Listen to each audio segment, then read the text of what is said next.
Thank you all for being here and welcome to this presentation regarding end-of-life care and pre-hospital medicine. We're going to go ahead and delve a little bit into DNR, hospice, and some of the situations that you might encounter in the field. And I know this is a topic that is prescient now as well as in the past. And you know, last shift I worked in the ED, I encountered something very similar. So let's go ahead and get started. I'm going to go ahead and share my screen here. Can you all see that okay?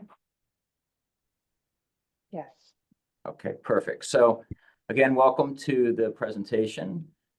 A little bit about our speakers today. Hopefully you all know me, but I'm Dr. Burley. I'm the County of Monterey EMS Agency Medical Director. I attended medical school in Chicago, did an emergency medicine residency at University of Maryland and shock trauma in Baltimore. And I'm board certified in emergency medicine. I've been a practicing emergency medicine physician since 2007. And then in my previous life, I was also a firefighter and a paramedic for a number of years in Maryland before I moved to California. So that's a little bit about me. We're also joined today by Dr. Wendell Harry. Dr. Harry served on the Central Coast VNA and hospice medical director position. He also serves as Monterey County SART medical director, and he is on clinical faculty at Natividad and UCSF.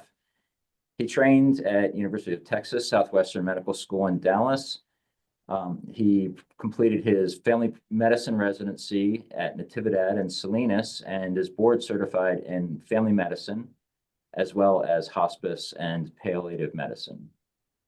He has practiced family medicine since 1998, HIV medicine since 2001, and palliative medicine since 2012. He also has served as the SART medical director since 2022. So welcome, Dr. Harry. I asked Dr. Harry to send me a speaker pick, and he said, actually, I can take my pick of two different pictures for him. One was on his good days, and then the other one was on his bad days. So thank you for sending that, Dr. Harry. I feel like there's a story to that second picture. Yeah, it's Photoshop. It's all Photoshop. Oh, good.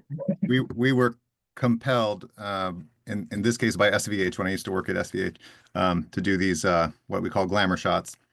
And I said, hey, could you, it's Halloween's coming up, could you doctor my picture a little bit? And they did. That's fantastic. Yeah, I was hoping it wasn't some sort of severe traumatic event, and Exactly. You just showed up to work anyway, but good. We're also joined by Plumeria Gomez. Plumeria is the Director of Patient Care Services for Central Coast VNA and Hospice. She completed training at Monterey Peninsula College and Maureen Church Coburn School of Nursing. She's a former pediatric hospice nurse, case manager from Ventura, California, and she also joined VNA in 2019 as clinical supervisor and is currently the VNA Director of Patient Care Services. So, Plumeria, thank you as well for joining us. I also asked her to give me a photo for her speaker, and she said this is her on good days, and this is her on bad days. So thank you again, both of you, for being here. We really appreciate it. Did not see that coming. Nice. You realize you made a mistake by sending me that picture, I guess. That's great. Okay, well, let's go ahead and take a look at our objectives for today. We're going to discuss the philosophy and objectives of DNR, hospice, and palliative care. We'll describe different types of advanced directives, and we'll take a closer look at the POLST form, which most of you are pretty familiar with, but I think it's important to dissect it and to be as familiar as we can with what's on there and how it can help us in situations toward end of life. We'll also review Monterey County EMS policies for end of life pre-hospital care. And we'll discuss some specific EMS scenarios pertaining to hospice and palliative care, and then there'll be time for a Q&A. So without further ado, let's go ahead and get started. And I'm going to turn the next portion of the discussion over to Plumeria and Dr. Harry. So take it away. Thank you. And as you suggested in your email, I'm comfortable with just requesting the advancing of the slides because there's so few slides that makes it, I think that's easier for you to keep control. Is that okay? Okay. Yeah, that'll be fine. And Plumeria, you predicted it correctly that if I use a peripheral, it looks like I'm gazing off, thinking with my mind elsewhere. So thanks for having us. This is a topic. These are topics that are close to our hearts and things that we do clinically every day.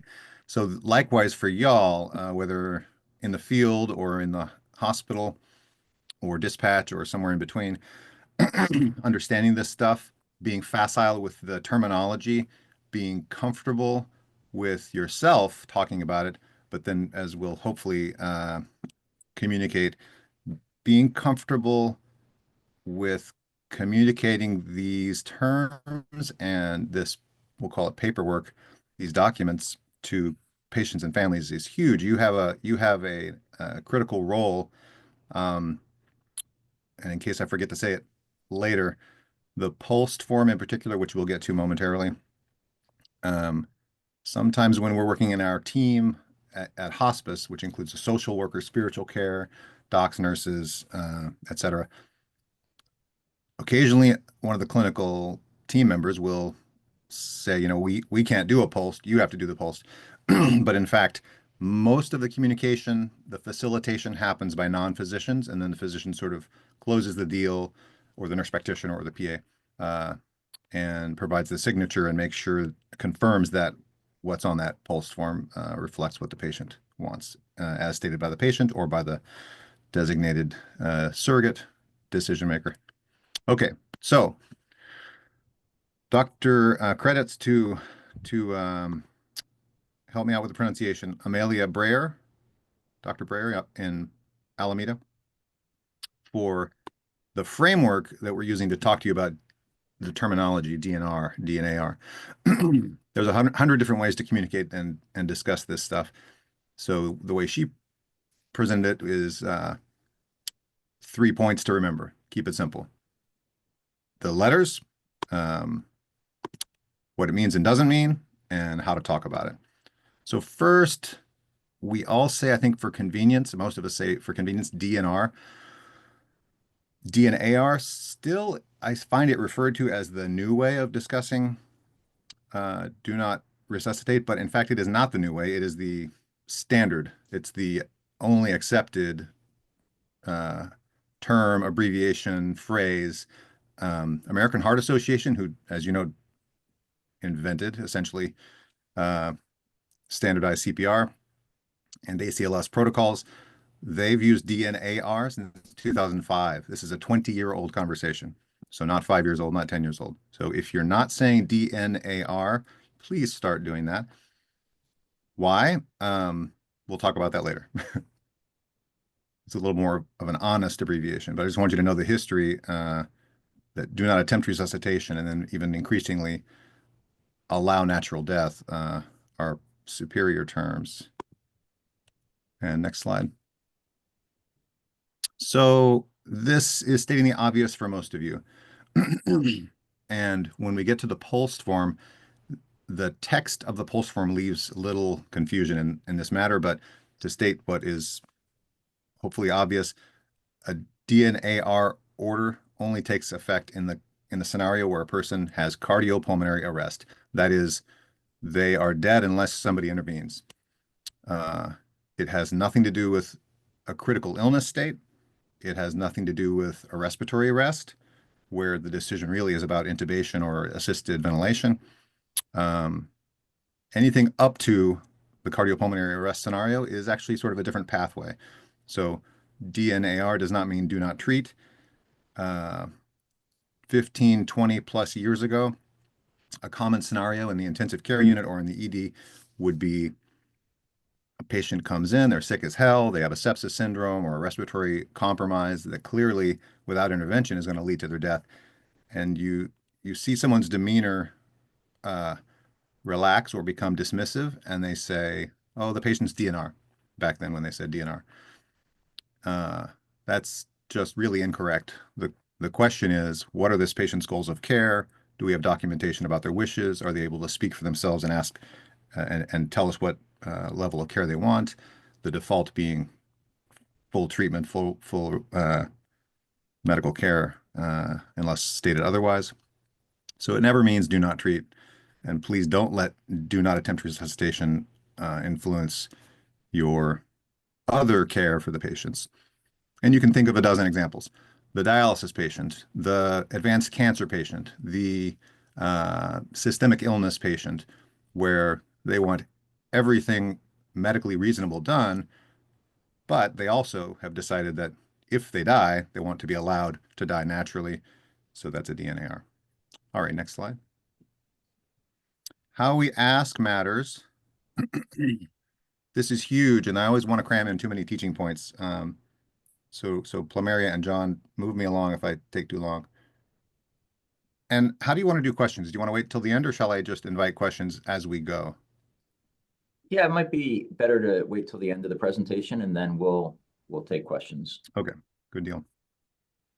So when you're verifying the code status, the full code versus DNAR status of a patient, the POLST is the gold standard. It's been around now since what, 2009? We have good statistics on POLST forms since 2011 through probably the last 2 to 3 years. So ideally, you would find a POLST form. Someone would already have had the conversation with them. It would have been a sensitive, well-informed conversation talking about allowing natural death rather than using phrases like, "Do you want us to do everything, or do you want us to do nothing?" Uh, those are phrases to avoid. Another classic one. Do you want us if your if your heart stops and you stop breathing, do you want us to save you? That that's not an honest representation of CPR and ACLS, right? In the field, if someone has their heart has stopped and they've stopped breathing, can we offer we will save you or we won't save you? What's the success rate of a VTAC or PEA or arrest in the field? It's low, right? Less than 20%, less than 10%, depending on the rhythm or lack thereof in the asystole scenario. So we offer attempting resuscitation. We don't offer saving your life. We don't offer doing resuscitation because we can't promise that. So consider when you're confirming code status, or even if you're initiating a conversation with a family member or a person in the ED, do you prefer that when your time comes, if your heart stops and you aren't breathing, to be allowed a natural death and focus on comfort as the priority? Or do you prefer that we attempt resuscitation using all available medical technology or reasonable medical interventions?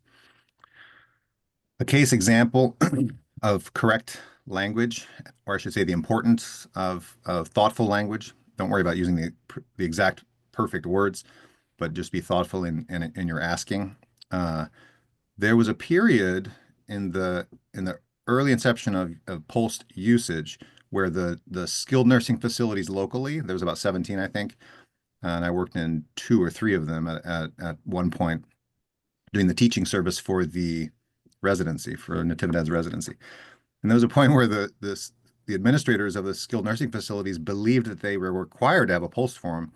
And so guess what happened? Was it a success because everyone in the facility had a POLST form, or was it a disaster because they thought of it as just a piece of paper? They didn't have training in how to ask about goals of care and code status, and so they were saying all these wrong things. Do you want us to save you? Do you want us to do everything or do nothing? So we try to go slow in completing a POLST. So next slide. We'll jump right into the anatomy of a POLST. I think, depending on my, there it is, yeah.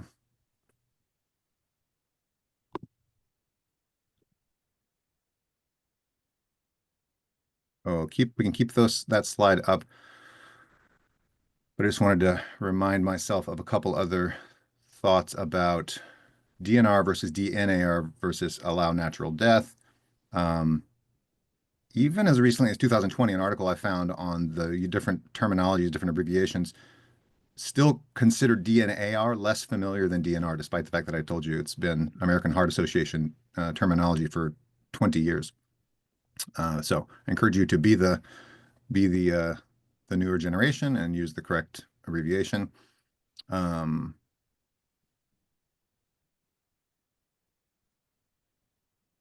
natural death is less and less familiar, but I think is very, very effective terminology, and we'll go on to the POLST. I'll make that point when we talk about it. Okay, the California POLST. It's been around since 2009. It's a kind of a busy form. You've got sections A, B, C, and D. A is essentially code status. I want to go to the next slide. Let me see if it breaks these down. Oh, I see what you did. You did an animation, so you started with section A.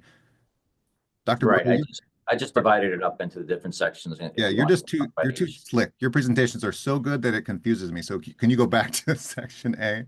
Okay, perfect. Thank you. I love your PowerPoint skills. I have something to learn. So section A is essentially code status, and you can stay on this slide, but section B is medical preferences apart from the scenario of cardiopulmonary arrest. Section C has to do with whether you want assisted or artificial nutrition and hydration. And then D is, do you have a designated surrogate? Are you signing this POLST form along with the provider, physician, PA, or nurse practitioner? Or is someone signing it on your behalf? If it isn't signed, it is invalid, et cetera, et cetera. So as EMS personnel and as an ED physician, and for most of us who show up at a house where a death has occurred or a person is near death, A certainly feels like the most important portion of the POLST. And it says right there in the text, I don't want anyone to be mystified by the POLST. If you're ever confused about it or are lacking confidence as you approach interpreting a POLST, just take a minute, take 5 minutes, grab that form, start reading the text. So section A, cardiopulmonary resuscitation. If a patient has no pulse and is not breathing, then what? Do attempt resuscitation or do not attempt resuscitation. And they say it right there, allow natural death. And our hope is that in the future, they will remove the DNR and just keep the DNAR and make it equal in weight and text font to allow natural death. And then the next one, we'll go ahead to section B. So section B can be mystifying for those both in an emergent situation in a home or in a facility trying to interpret this, and for you or we when we're trying to help patients and families complete this. But let me go through the texts, so to speak, and then go through the spirit of these choices of full treatment versus selective treatment versus comfort-focused treatment. So full treatment, prolonging life by any appropriate medical intervention available, regardless of quality of life, regardless of burden, regardless of the pain or suffering that goes along with trying to keep people alive. And so intubation is uncomfortable. Pressors can cause ischemia. Cardioversion, HeLisher is uncomfortable. So that's full treatment. Selective treatment is, let me do it this way. Full treatment is prolonging life by any means necessary. Number 3, comfort-focused treatment is saying prolonging life is not my goal. My goal is to make the most of the time I have left, to make the most of a bad situation, possibly, to live as well as possible, not as long as possible, which is pretty straightforward and clear. and we use a lot of medical technologies for doing that. It's not doing nothing. It's aggressively treating with high-tech modern medicine, pain, dyspnea, nausea, itching, constipation, wound management, etc. Um, Respiratory support, in some cases with CPAP or BiPAP, if that makes the patient comfortable. So what is selective? It's everything in between. So that's one framing. How do I explain this section, full treatment, selective treatment, and comfort-focused treatment, to patients and families? Basically, I say full treatment means ICU level care. That's essentially what it equates to.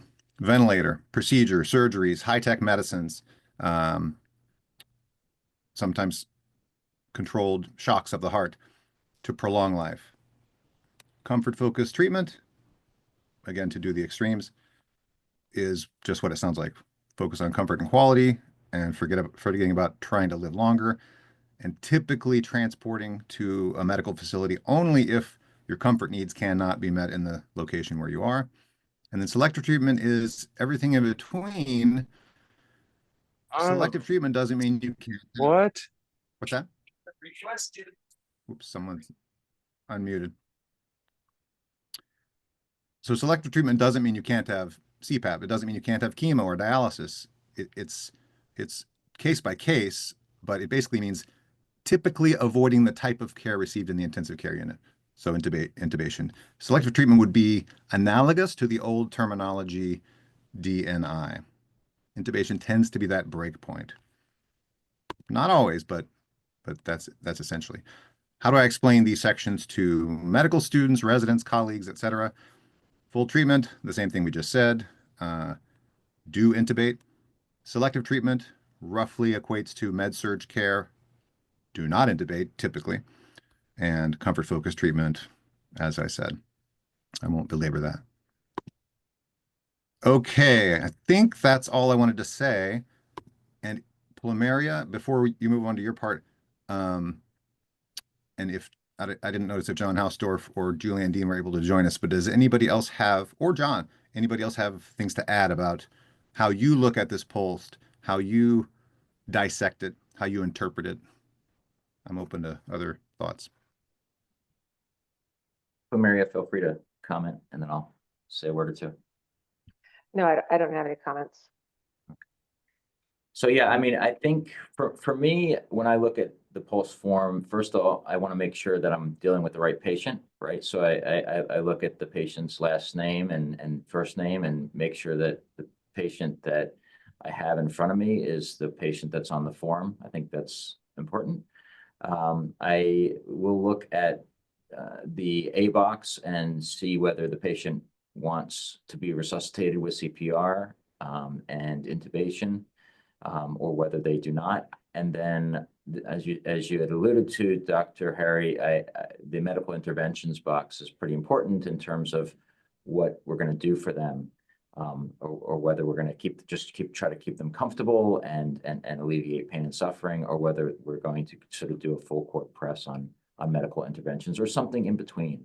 And oftentimes, these are sort of big boxes here in terms of treatment. They don't list every single thing. They list a lot of things, but it's helpful to have these conversations with the patient as well at the bedside and the family to make sure that we're all on the same page. So I sort of use this form to guide me and to indicate what the patient's desires are. But I also sort of like talk it through with the patient and make sure that the patient and the family all sort of are on the same page and use that moving forward. So that's really all I wanted to say. I did include these other boxes here, which are less important probably for pre-hospital care Thank and you. emergency care. And my last comment about C and D, one is practical, and that is for section C. Notice I didn't say anything about it and didn't intend to. It's an aberration in my opinion. We have this form that's all about emergency care and what do we do right now? It's essentially a code status declaration. And then they have this thing about long-term assisted artificial nutrition hydration. most of us doing palliative medicine and geriatrics and end-of-life care, we feel like this should be removed. Oregon either has or is moving towards removing this section. It's an important decision, but you know, it's definitely a different type of decision than deciding whether to be intubated right now, yes or no, CPR right now, yes or no. And then the last comment I'll make, which is a little philosophical, I noticed Amanda Countryman is on the call. Hi, Amanda. Long time no see. She'll appreciate this view.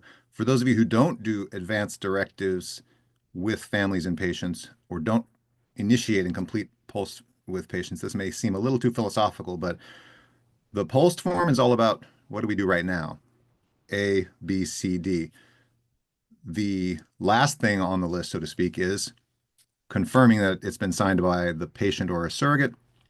If a surrogate has been designated, it's on there. An advanced directive, that slower, more thorough, deep dive conversation that usually involves a form that is 4 pages, 10 pages, 13 pages, and that is impossible to find when you need it, right? That's actually a POLST in reverse. The first thing we talk about is who's your decision maker. The second thing is what are your general life preferences, priorities, etc. Then more specific medical decisions, and then we essentially use the advanced directive to help a patient or family decide about code status, but there's not actually code status on most advanced directives. So another way to look at the POLST form is it's a condensation, a consolidation of patients' preferences in a form that's easy to read and interpret in the moment. Okay, I'll stop. Next slide.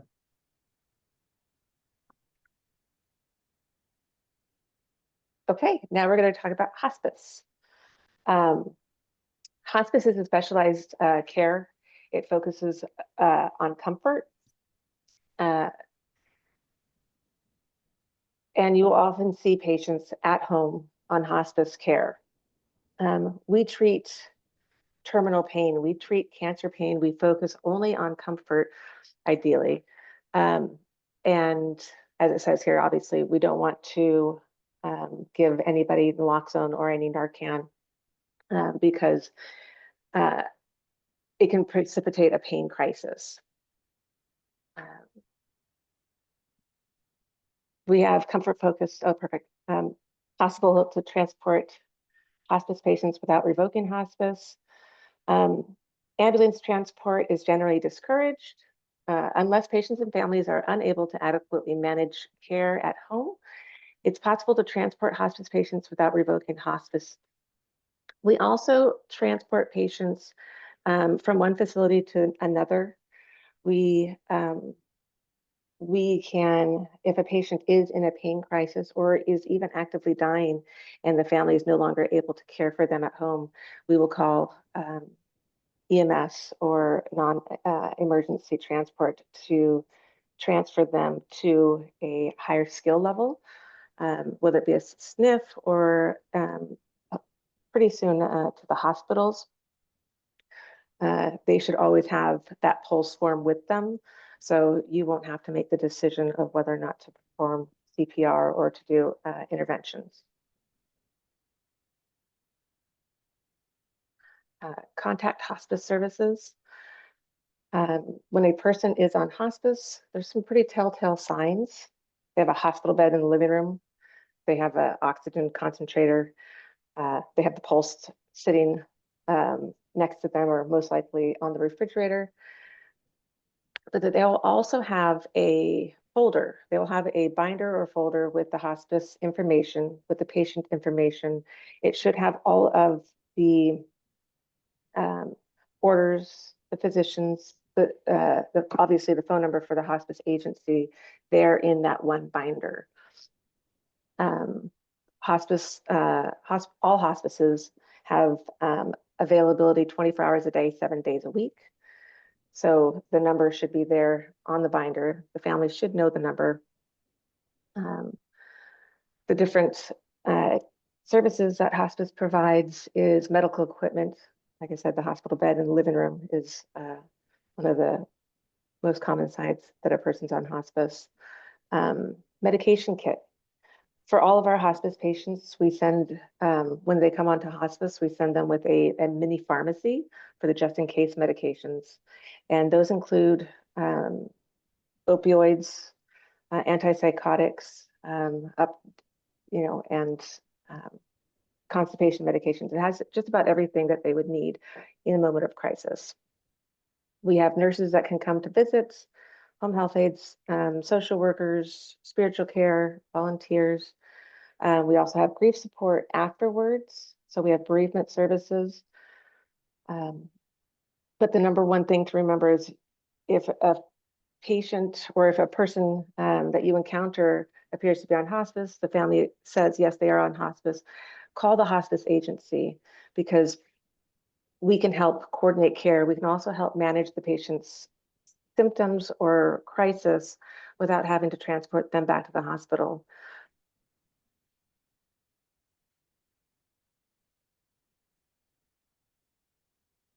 I think that's it for me.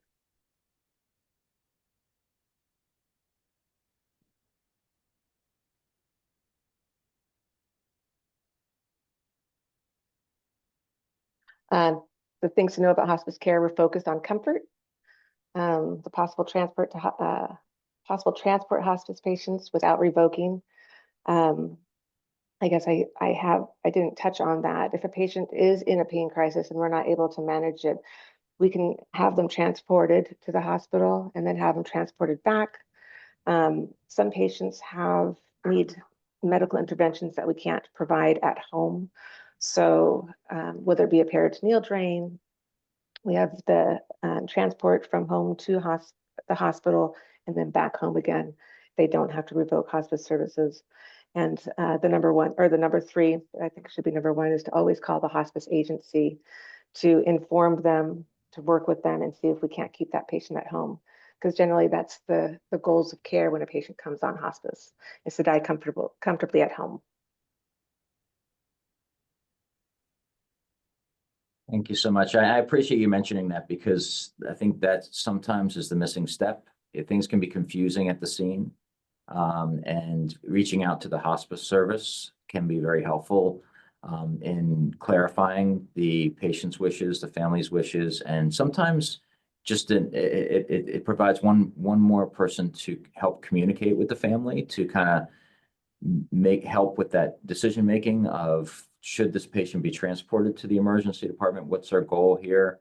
I think as we all know, on the emergency side of things, when the time comes where patients start decompensating and develop respiratory issues or altered mental status or what have you, it's very easy to sort of panic, right? As a family member, you realize that the patient is getting close to end of life, and there's this inherent impulse to call 911.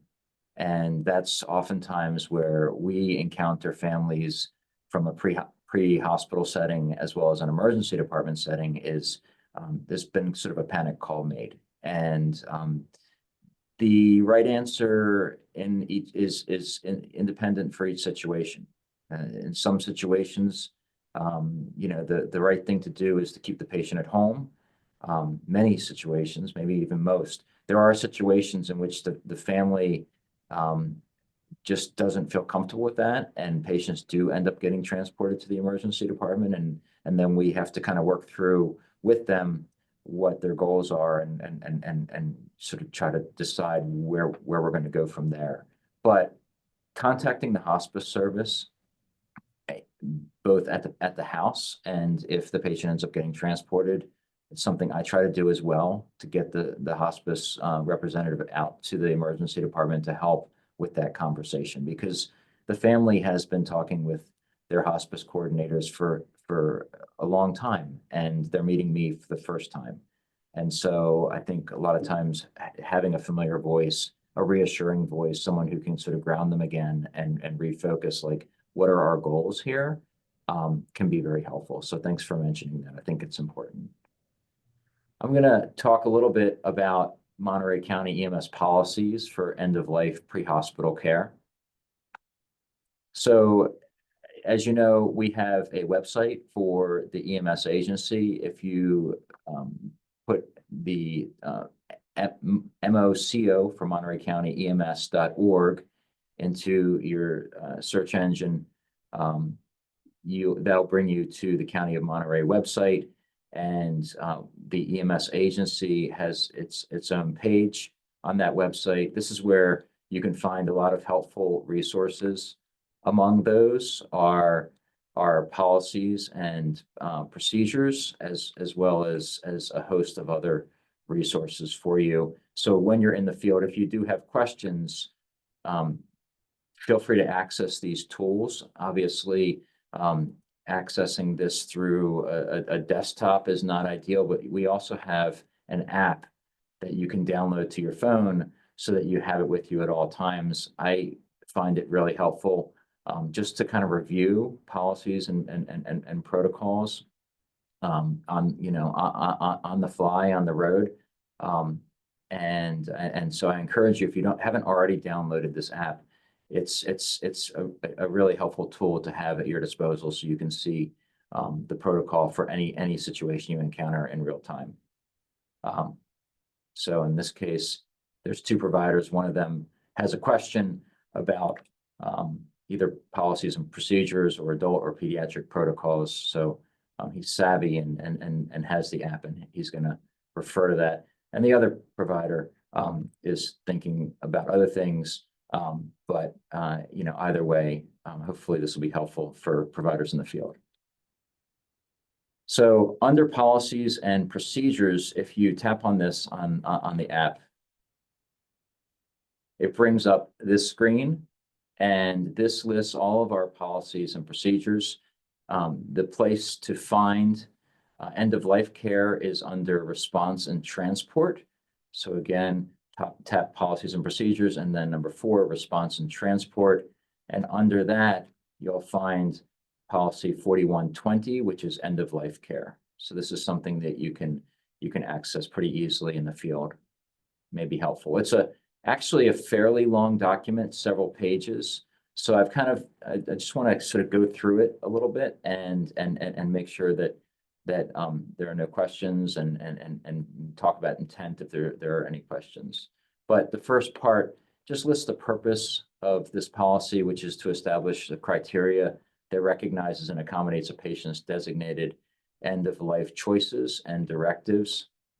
The policy notes that the underlying principle of end-of-life care is to abide by the patient's wishes. I think that's really important. Again, we're trying to do what the patient wants done, and this policy helps us to do that. In some circumstances, there are conflicts that can come up between the patient and the wishes of the family. This is pretty common. And when this happens, it's important for EMS personnel to seek clarification from the EMS agency policies, but also you have at your disposal base hospital contact, and you can talk it over with the base hospital clinician. The patient, it's important to remember that the patient can rescind their advance directive or end-of-life care act option at any time. So if the patient decides suddenly, you know what, I want everything done, then it doesn't really matter if the patient has a POLST form. You should abide by the patient's wishes at that time.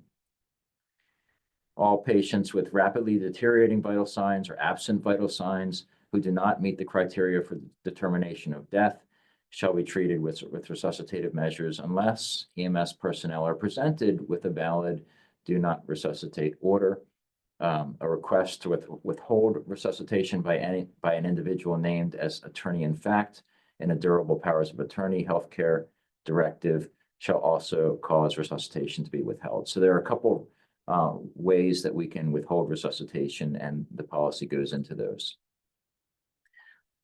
In terms of end of care documentation, the forms related to patients' end of life instructions that EMS field personnel may encounter include a number of different forms. We talked pretty extensively already about the POLST form. There's also a statewide EMSA California Medical Association pre-hospital DNR form. There's a DNR medallion, either a bracelet or a necklace. There's also a do not resuscitate order in a patient's chart that's been dated and signed by a physician. And there's also something called End of Life Options Act directive, or final attestation for an aid in dying drug to end my life in a humane and dignified manner. This is the death with dignity law that has been adopted by California. So California is a state in which patients can make that decision. And that's an important form to be familiar with as well.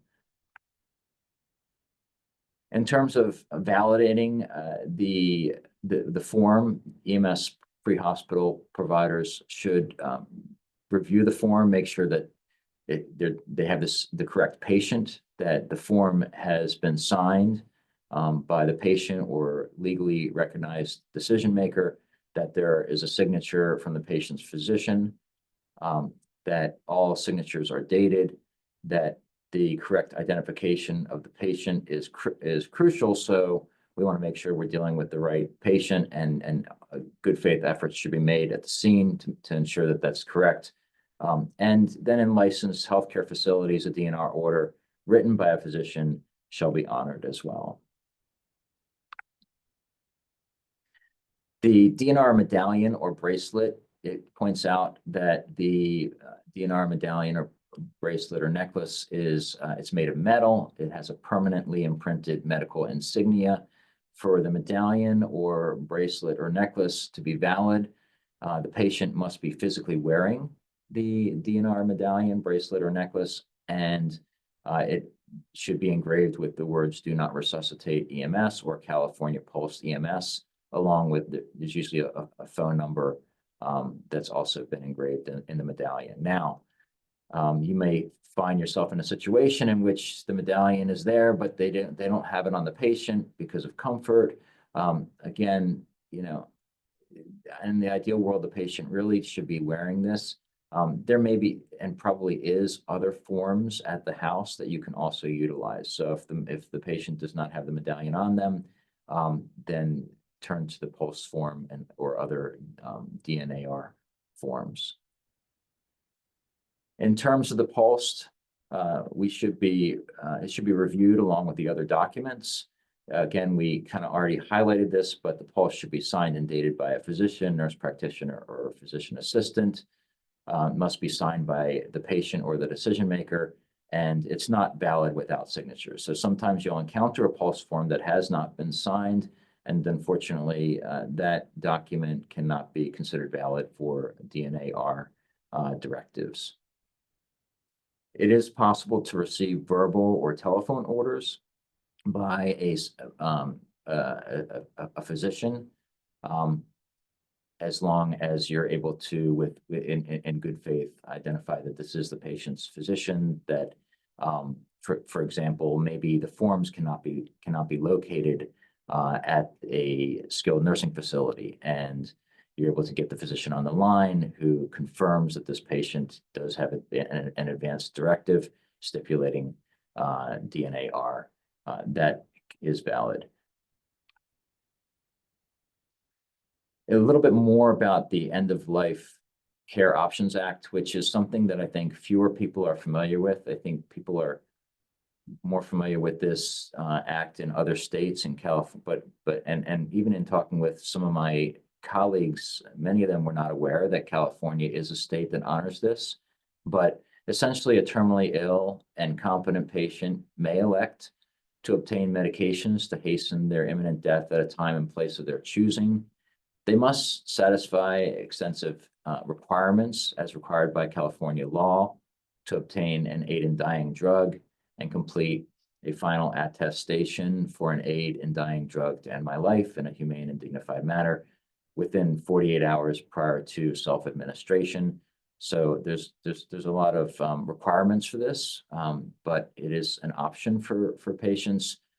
There's no standardized final attestation form, but the law has required specific information that must be in the final attestation. So they're not saying that there's a very specific form, but there's some requirements for the form that is utilized.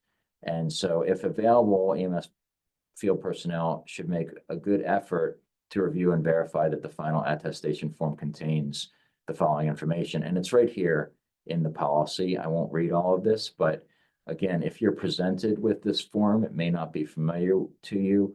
Just go to your policy on your app and just review the form to make sure that the form is appropriately completed. EMS personnel may contact the base hospital for direction if a DNAR or POLST cannot be validated, or for any conflicting requests by family members. And while EMS personnel are contacting the base hospital for direction, BLS treatment must be initiated and continued. If contact cannot be made, resuscitation efforts shall continue. End-of-Life Care Options Act final attestation form is legally binding. This is an important difference between the POLST form and the End-of-Life Care Options Act form, in that the POLST form indicates the patient's wishes. Oftentimes you'll find yourself in a situation where the family has sort of panicked and called 911, wants the patient transported, wants everything done. The patient themselves may be altered and unable to answer questions regarding what their wishes are. You have a signed POLST form. You confirm with the family, is this really what you want? You understand like that it seems that the patient's wishes are for this not to happen. And if family is adamant and the patient's not able to contribute to that conversation, and you're not able to get the hospice personnel on the phone or a base contact with the base hospital physician is not helpful. In that case, it's appropriate to go ahead and transport the patient to the emergency department, and we can figure it out there. On the contrary, if the patient has an End-of-Life Care Options Act final attestation form, it's signed, it appears to be appropriate. If the patient has taken medication to end their life, the family cannot rescind the request on that form. So we're to honor that form, and family or the surrogate does not have the power to reverse the patient's wishes regarding that act. Finally, if a family member requests resuscitation efforts despite a valid DNR or POLST, continue BLS resuscitation until base hospital contact is made. EMS personnel should affirm the patient's wishes with the family members to aid in clarifying the situation. So again, it's a lot of dialogue with back and forth with the family to make sure that they're understanding what they're requesting. EMS field personnel shall attach a copy of approved DNR form or POLST form to the patient care report, along with any other appropriate written documentation. And the DNR form should accompany the patient to the hospital so that it may be incorporated into the medical record at the receiving facility. If the patient ends up dying at home and the patient is not under the care of hospice, law enforcement should be notified. In all cases, the coroner must be notified. When presented with a valid DNR order, efforts at resuscitation will not be started. If a valid DNR order is discovered once resuscitation measures are in progress, those measures can be discontinued. And then other advanced healthcare directives, such as living wills. There's a variety of these documents, and they may help you in terms of understanding the patient's wishes, but due to the fact that there's so many different types of documents, they are not considered suitable as a DNR document for the pre-hospital environment. So if you encounter this, again, you might want to reach out to a base hospital clinician for further guidance regarding patient care efforts. In terms of supportive measures, unless the patient's actively dying, medical treatment for other conditions should not be withheld. Comfort measures only directions in a POLST form may be followed if within the scope of practice for the pre-hospital EMS provider. Comfort measures that will need to be continued or repeated in the hospital should result in patient transport. For example, Dr. Harry and Plumeria had alluded to Part B that kind of talks about, well, if comfort measures are not adequately being addressed at home, it may be necessary for patients to be transported to the hospital. That doesn't rescind their DNR, DNAR status, but you may encounter that for pain control and other measures. Involve law enforcement and the coroner to assist with disposition of any deceased patients, and consider supportive organizations for the family, such as chaplain or advocacy groups that may help with their grieving process. So that's a lot of words and a lot of writing on that form, but it's there for you as a reference, and hopefully it'll be useful in helping to tease out some of these situations, which I realize can be a little time consuming. It can be difficult. Sometimes it can be frustrating, but understand that you're meeting the patient and the family sort of at their worst moments, and that they are probably very stressed and they're in grieving. And so sometimes the decisions and the things that we do under scenarios like that are not our best decisions, and that's why we're there to help them. So with that, I'd like to sort of go through a few scenarios that you might encounter, and these are really kind of just designed to serve as discussion points, things that I know come up from time to time, and we can sort of address how these might be handled in the field. So, John, yes, go ahead. do you mind if I make just in terms of sequence of things, a couple of quick Sure. comments about End of Life Option Act scenarios? So if I was an EMS person, hearing that, reading the policy or hearing that part of the policy about these forms that may not be standardized, that may or may not be available, and you're like trying to go to the app and figure this out, just be reassured that End of Life Option Act is relatively uncommon, that there's only a handful of prescribers in the county, in the Tri-County area that do the prescribing. And it is very rare for a patient who has received a prescription for aid in dying medications to not be on hospice. Like 99% of them are on hospice. So you'll have that pathway of the POLST being available, the hospice agency being available, et cetera. Because it is realistic that the patient may not have told their family, or that they did tell their family, but the family is not in agreement with that person using aid in dying. So just be reassured, it will probably not be as complicated as it could be. Excellent. Thank you. And I appreciate that.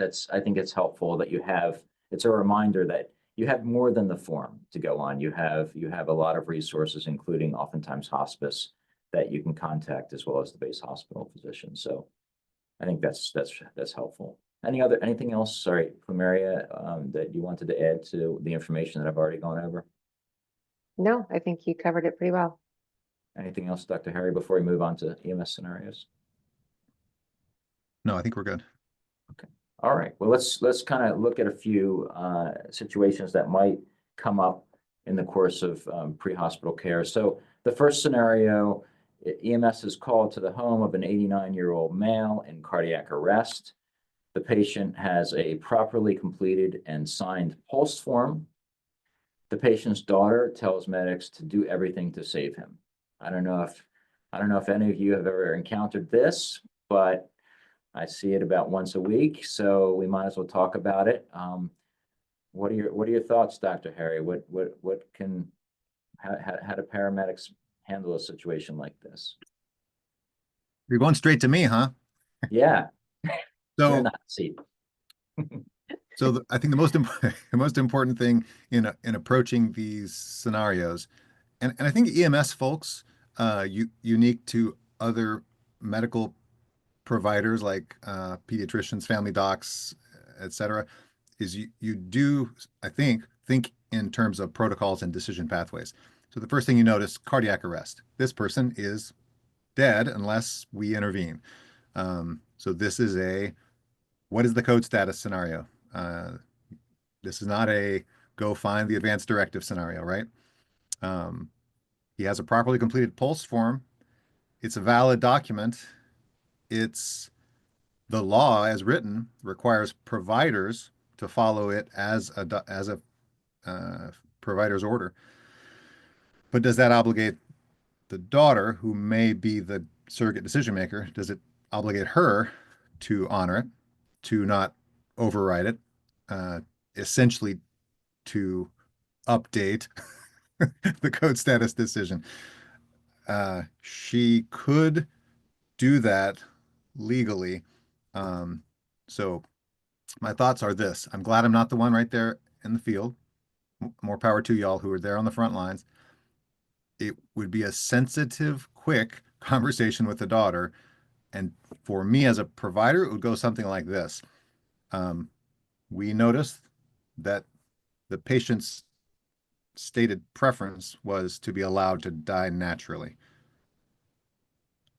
Can you help me understand why you think he would want something different than what is on that form? It would basically be invoking the autonomy of the patient as the priority and asking the daughter to provide some compelling logic for why you would now want to take away that patient's autonomy and not honor his preference. But I really like that. And I oftentimes use that that perspective that oftentimes I think when we have a family member at the scene or in the emergency department who says, no, do everything, save him, do everything.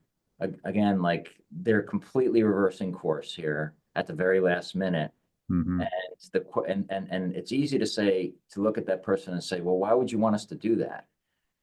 But probably the better approach is to look at it from the patient's perspective and remind them that like we got here through a very thoughtful way, right? And so your question of it appears from all the paperwork and everything that's been done up to this point that the patient would not want to receive CPR and be resuscitated. There's there's a signed form from the patient or their surrogate and their physician all saying that this is not something the patient desires. So is there a reason why you think the patient now in this moment would suddenly decide to change their minds or would it be better for us to respect the patient's wishes? So sort of really kind of bring it back to what the patient's wishes are, what the family's wishes were before this moment occurred. Kind of can help to recenter families and help them to sort of like navigate this moment. Plumeria, any thoughts?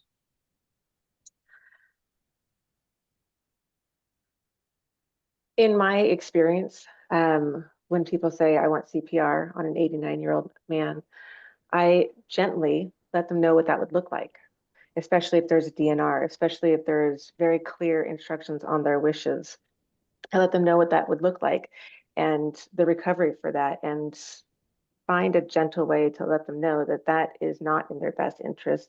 And they have obviously said that they want to die naturally. They want to be allowed that dignity. Yeah, I think it's if a person has never seen CPR, it can be quite dramatic, right? The body really takes a beating, literally. And so once they understand a little bit better what we're subjecting this patient to at end of life, maybe they can reconsider. I'd like to hear from any of the field providers in terms of this scenario, because I know this is something that comes up frequently. Does anyone have any thoughts or a story that they encountered something that would be helpful?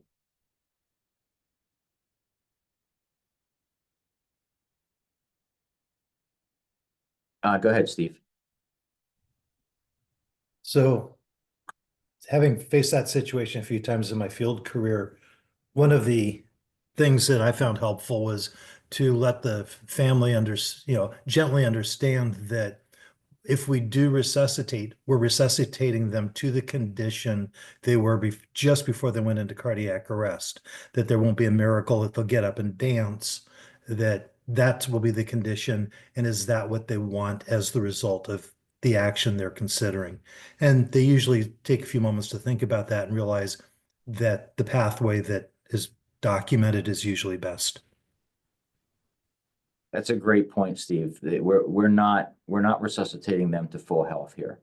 At best, they'll be returned to a state that they were in just before they went into cardiac arrest. And is that what we're trying to accomplish here, to bring them back to that state, to exist in that state for a further undetermined period of time?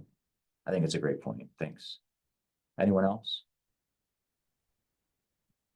Dr. Booley, Mike DeLeo. Yeah, Mike.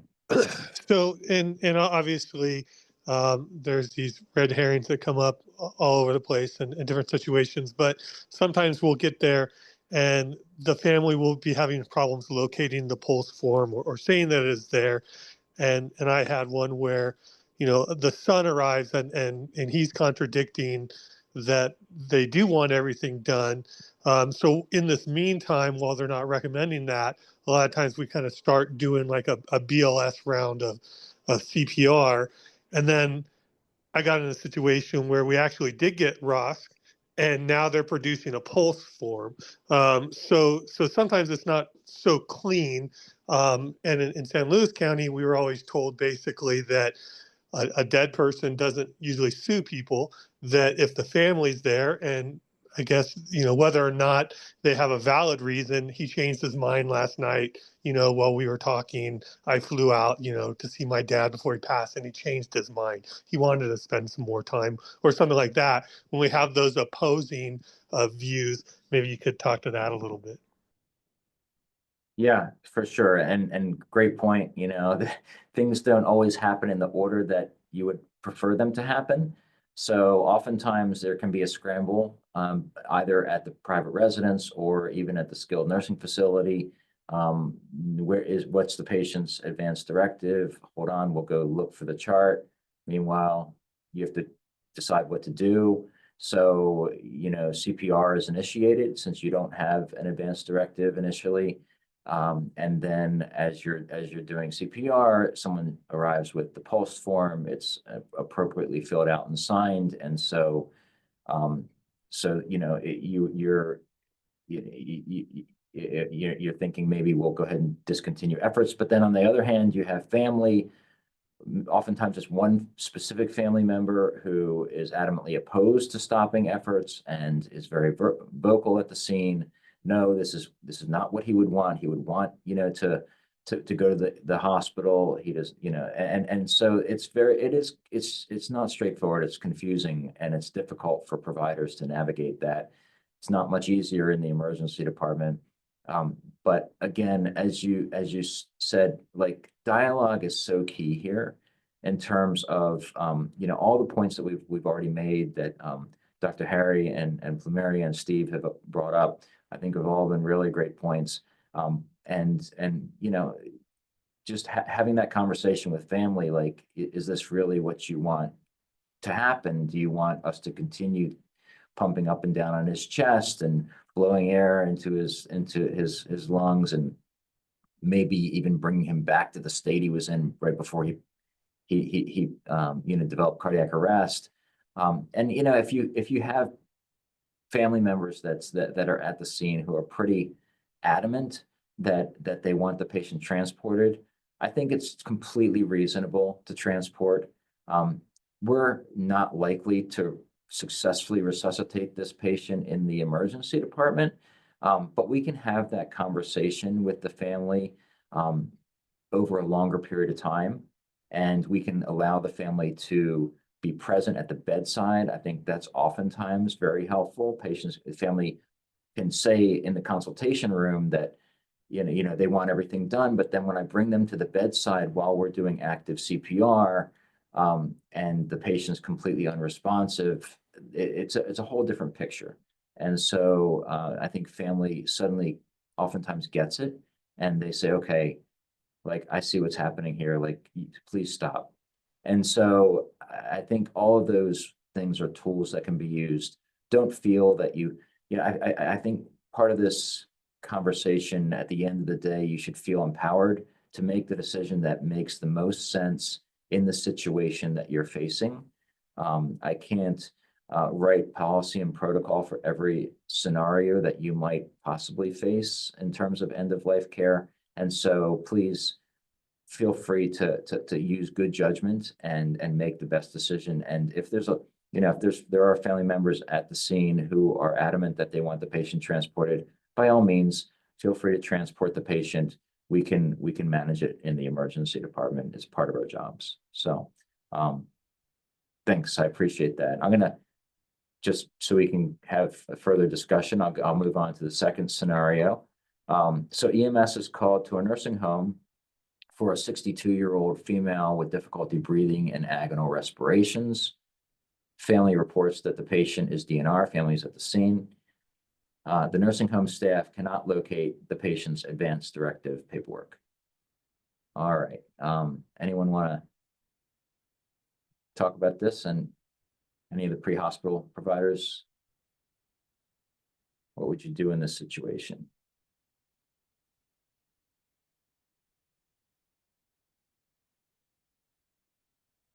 I'll just offer a little quip that this is exactly what an advance directive is designed to do. It's to be unavailable. It's always hiding in a filing cabinet. Yeah. Yeah. That said, every adult needs one. Like, you never know when it's going to be your time to have the car accident or whatever. I think all adult humans should have an advance directive, and in this situation, they often are not helpful. Right. It's hard because there's no paperwork, so it's hard for the pre-hospital staff to withhold care because that's outside the protocol. But there's a couple of things that could be done. Number one, you could get the physician on the phone, perhaps. Number two, if the patient is in a hospice program, then certainly contact the hospice agency. They can be very helpful. And if number three, maybe the nursing facility just needs a few more minutes to find that paperwork. So like, again, Chief DeLeo had mentioned like sort of slow CPR or kind of like, performing basic BLS resuscitation while this is all teased out. That's probably what I would do. I'd give it a minute or two to see if we can come up with the paperwork. And if there's no paperwork, we might start compressions until we find the paperwork. And then if we can't, and then also there's the option of contacting the base hospital physician. At that point, you've been doing CPR for 10 minutes, 15 minutes, 20 minutes. At some point, this becomes a scenario in which EMS can call, with base hospital, consult can call this in the field. And so maybe you don't need the paperwork at the end of the day. Maybe this is just what is considered a futile resuscitation. The patient's in asystole. They're completely unresponsive to all measures. Maybe efforts can be discontinued in the field, and that's a different protocol. But that's also within your scope of practice as pre-hospital providers. So there's a couple of ways to approach this situation. And as it's written, agonal respiration certainly implies that full cardiopulmonary arrest is imminent. But as it's written, it's a little bit of a trick question, right? That by textbook, we're supposed to say it doesn't matter if the patient is DNR or not. This is a respiratory arrest scenario, respiratory compromise scenario. And the question is, what intensity of care? Box B on the POLST form, full treatment to include intubation and transport versus something else. So the arrest is impending, but right, good point. I mean, the agonal respirations implies that they're peri-arrest, but the patient may still have pulse and may still be breathing. So you may not be at that point where you need to make the decision. You're providing supportive care. Okay. The next scenario, EMS is called to a private residence for a 96-year-old female with a fever, low blood pressure, and altered mental status. Family reports that the patient is DNR. And you're able to find the DNR paperwork. Let's assume that the patient's name is properly filled out, that it's dated. And under the A box, we see that do not attempt resuscitation / DNR and allow natural death is all checked. and the rest of the form is filled out appropriately. So let's see, we look at section B of the box, and it says selective treatment. So what are we going to do in this situation?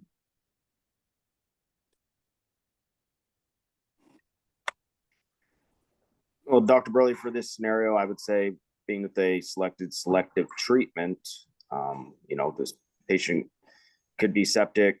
With that selective treatment box selected, right, we would treat for the underlying issues that were presented and to that point, and then make a determination for transport. Yeah, exactly. So this patient is not in cardiac arrest. This patient is septic. And so under selective treatment, it's appropriate to treat their medical conditions. So I think the point of this scenario is not to necessarily be blinded by a patient's DNR status. Again, as we've kind of pointed out several times during the course of this presentation, DNR or DNAR does not mean do not treat. And so, treating the patients appropriately for their sepsis is the reasonable and appropriate thing to do. And this patient probably needs to be transported to the emergency department for further care. So I think that's the right call in this situation. I was going to chime in on this one because I would also ask, is this patient on hospice? Because the signs of actively dying or person transitioning is they typically spike a fever. They experience those exact same symptoms, but it's just part of the active dying process. And we have people on hospice who have selective treatment who want those selective treatments, but they want to stay home. So I would also make sure that you ask if this patient is on hospice. Perfect. That's a great point. We're assuming with the scenario that the patient's not on hospice, but the patient may be on hospice. And if we don't ask, we won't find out, right? And so that's a great point. Make sure we ask: is the patient enrolled in hospice? And is there a hospice worker that we can contact, perhaps, to help get clarification? So all great points. All right, just a couple more of these. Scenario number 4, EMS is called to a private residence of a 78-year-old female with fever, low blood pressure, and altered mental status. Similar clinical presentation. Family reports that the patient's hospice nurse told them to call 911. Family cannot find the patient's advance directive. All right. That seems unusual that the hospice nurse would tell them to call 911, but in fact, this does happen. And we receive these patients in the ED sometimes. So thoughts on this, Dr. Harry? I like to give you the hard ones as you. I mean, and Plumeria and I had a chuckle about this because our first response was that nurse did not tell them to call. It's amazing what families. Yeah, well, I mean, it's interesting because that would be I would say there's no way a hospice nurse told them to call 911, and maybe that didn't happen, but I would say probably once a month I receive a patient in the ED with this exact presentation where for some reason, somebody called 911, and family sometimes throws hospice under the bus and says it was them. Yeah. But regardless, here the patient is. They've arrived. Yeah.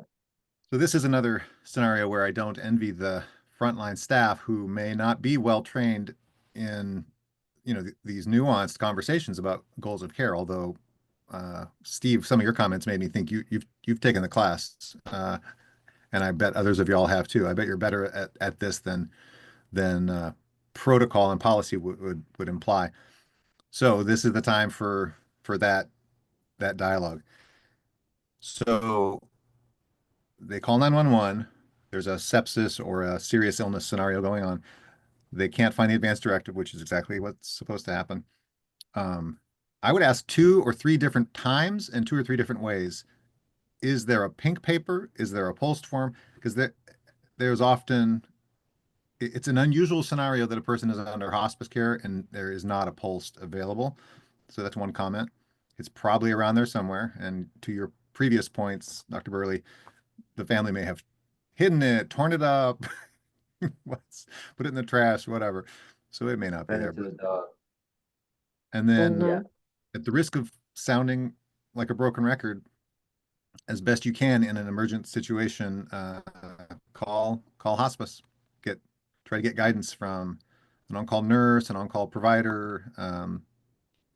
They typically, unless the patient's only been on hospice a couple days, they'll know the story, the backstory, and the goals of care and whatnot. And it may be that this family was on the edge of revoking hospice anyway, and so it's like, okay, never mind, revoke hospice and let's go to the hospital. Versus, to your previous points, one family member who sort of disagrees with the whole hospice thing, but in fact, the patient and others participating in decision making do want comfort-focused care at home and not to call 911. So it's a dialogue scenario. Agreed, and I'm to sound like a broken record, I would say, call the hospice and hear from them what exactly they told the family or what exactly the conversation was. And all hospices that I know of have the copy of the POLST in their EMR. Right. They can usually come up with it if the family can't. So. Yeah. All right, just two more, I think. EMS is called to a private residence for a 52-year-old male with altered mental status and agonal respirations who intentionally overdosed on medication. Family reports that the patient has cancer and is DNR. They produce a valid POLST form. So patient is agonal, altered. He intentionally overdosed. Sounds like sort of a suicide attempt.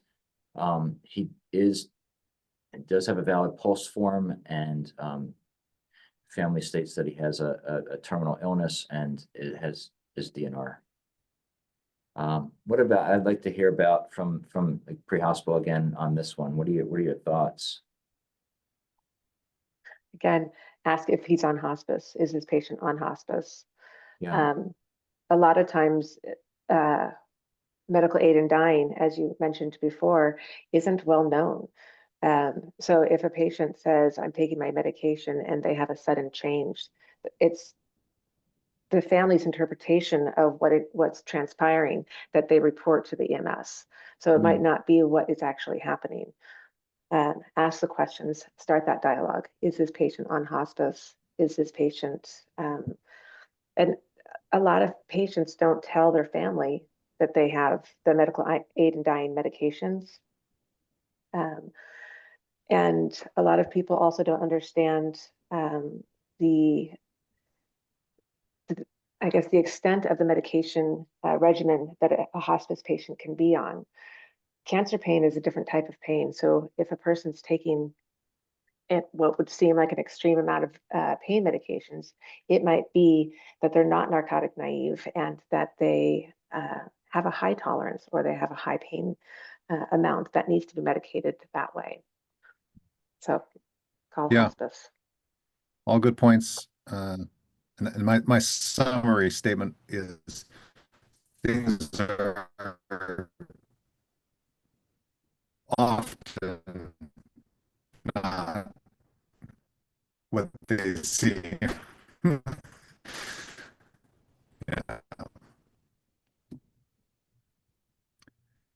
Now, I have to say, if our bioethics committee at Natividad took up this case, which we have talked different answers, and we would, but I would really like to hear, does the specter of suicide, without any more information than that, does it change your decision pathway? Is it just a question of intervention or no intervention, or does that throw a wrench into the works for y'all? Well, I think Plumeri's point in terms of, perhaps this patient does have an aid in dying medication that they took, or, they've had this conversation with their clinician, apart from family, and they haven't necessarily told family what their intent is. So again, if this patient is in a hospice program, that contacting the hospice worker can be really helpful in this situation. Anyone else from EMS have any thoughts on this before I move on to the last scenario? And while you're thinking, I hope someone will jump in and comment. I appreciate Dr. Burley specifying this isn't just any random patient with cancer that may be the person with a 1-year prognosis or a 10-year prognosis. He specifically said a terminal illness. So we'll assume, for making this a little less challenging, that this is a person with a prognosis on the order of weeks or months, not years. Anyone feeling brave? Justin, go ahead. Oh, it's Chief Reyes. Yeah. I think the most important thing in this slide is that they produced a valid POLST form. And as long as the POLST form is filled out accurately, and we can deduce from it that this patient indeed didn't want any interventions, I think we would be well within our lane to honor what they're trying to do. This is very similar to the call that we had a few months ago that I brought back to you and your team in reference to the gentleman who basically conducted suicide by using the nitrous gas. And the only caveat to that one was that we could not produce any valid forms. So, even after making base contact and unsuccessful in that measure, right, we still had to essentially do the 20 minutes of CPR before we could pronounce the patient. But I think this one's a lot different because we are presented with a valid POLST form. Right. Thanks, Chief. Steve? Sure. On this one, it really depends on the patient's status. We've still got a patient who's altered. This would be the second part of the box as to what they want done there. The attempt for suicide, that's a confounder, but you're really going to provide treatment unless the person's DNR says, I really want absolutely nothing at any time. If they go into cardiac arrest, then the do not attempt resuscitation piece would come into play. But generally, that they've got a valid, I'm assuming, when it says valid POLST, that they're saying we do not want resuscitation attempted. Though I will ask the question, is there a scenario where a do not attempt resuscitation document would not be valid in the presence of a suicide attempt? In short, no, that doesn't disqualify the patient from. And I'll admit that I've got a little extra info because the case that Chief Reyes addressed caused me to get into the statutes and regulations, and in fact, a suicide attempt in the state prison system will invalidate the DNR, and they have to do resuscitation. Interesting. Thank you. But that's just there. It doesn't seem to extend to county jail. It's just the CDCR system. Got it. Thank you. Okay. Well, let's look at I think this is our last scenario. EMS is called to a private residence for a 72-year-old male with altered mental status and agonal respirations who intentionally overdosed. Pretty much the same situation. There is a signed and completed final attestation aid in dying form at the residence that the patient has. Family has changed their minds about the patient being DNR. They asked paramedics to do everything they can to save him.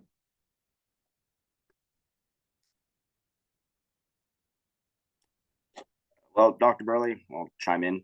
Before taking this seminar today, I had no idea what a final aid in dying form was. So, before today, if the family would have told us to initiate care, I probably would have initiated care.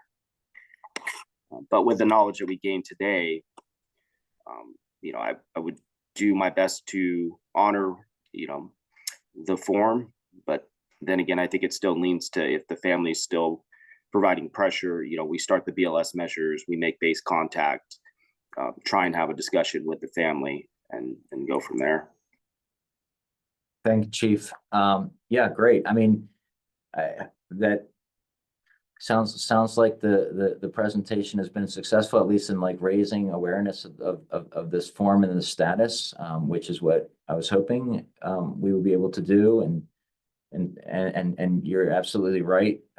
This form, if you recall, when the policy regarding end-of-life care specifically talks about this specific form, and the difference between this form and the POLST is that the decision maker in the family or other family members do not have the power to rescind this form. So if this form is completed properly and signed, the family doesn't have the power to reverse that patient's decision. And so in a situation like this, now, again, this patient is not necessarily in cardiac arrest, they're altered, they're agonal. If you're getting a lot of pressure from family, maybe the best thing to do is put the patient on some oxygen and transport, and let the ER figure this all out. But the point here, I think, is that this form is binding, and family members, in the case of, let's say this patient was in cardiac arrest, they don't have the power to rescind the form. So it's pretty specific, and it's kind of it gives a little bit more strength to the patient's own autonomy and decision-making regarding how they want to end their life. Great. Any other thoughts on these scenarios? Questions? We have some time for questions and answers if anyone has any. Dr. Chief, sure. Again. Yeah, go ahead, Chief. Great presentation. I like the scenarios. If I could put one request in, and this is probably what you were going to do anyways, but could you send this recording to all the EMS officers so that we can at least get this knowledge base out to the rest of our employee pool who wasn't on the call today? I learned a lot from it, so I would like to get it out to my personnel, and I'm sure the other providers would as well.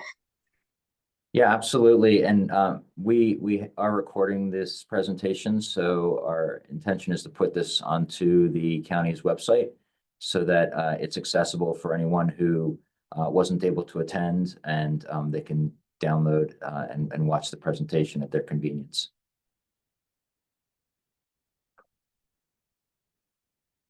Any other questions, comments?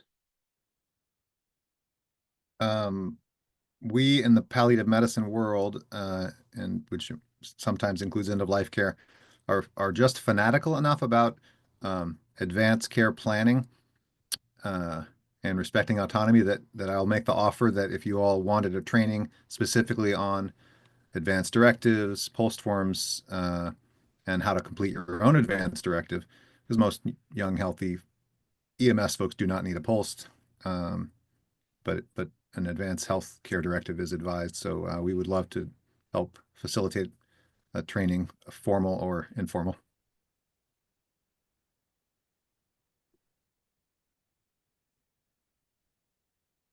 Great. Well, thank you all. Thanks to Dr. Harry and Plumeria so much for joining us, for giving us your expertise in this area. This is a really important part of the care that we provide for our patients. And thank you all who attended this presentation. It means a lot to me that you really take this seriously, and that you see it as an extension of the great care that you already provide. So thank you to everyone for being here. Feel free to reach out if you have any questions that come up later that maybe you didn't think about now, but you'd like to ask. You know how to contact us. And once again, thanks for your participation. This will be on the website, and we'll see you all in the near future.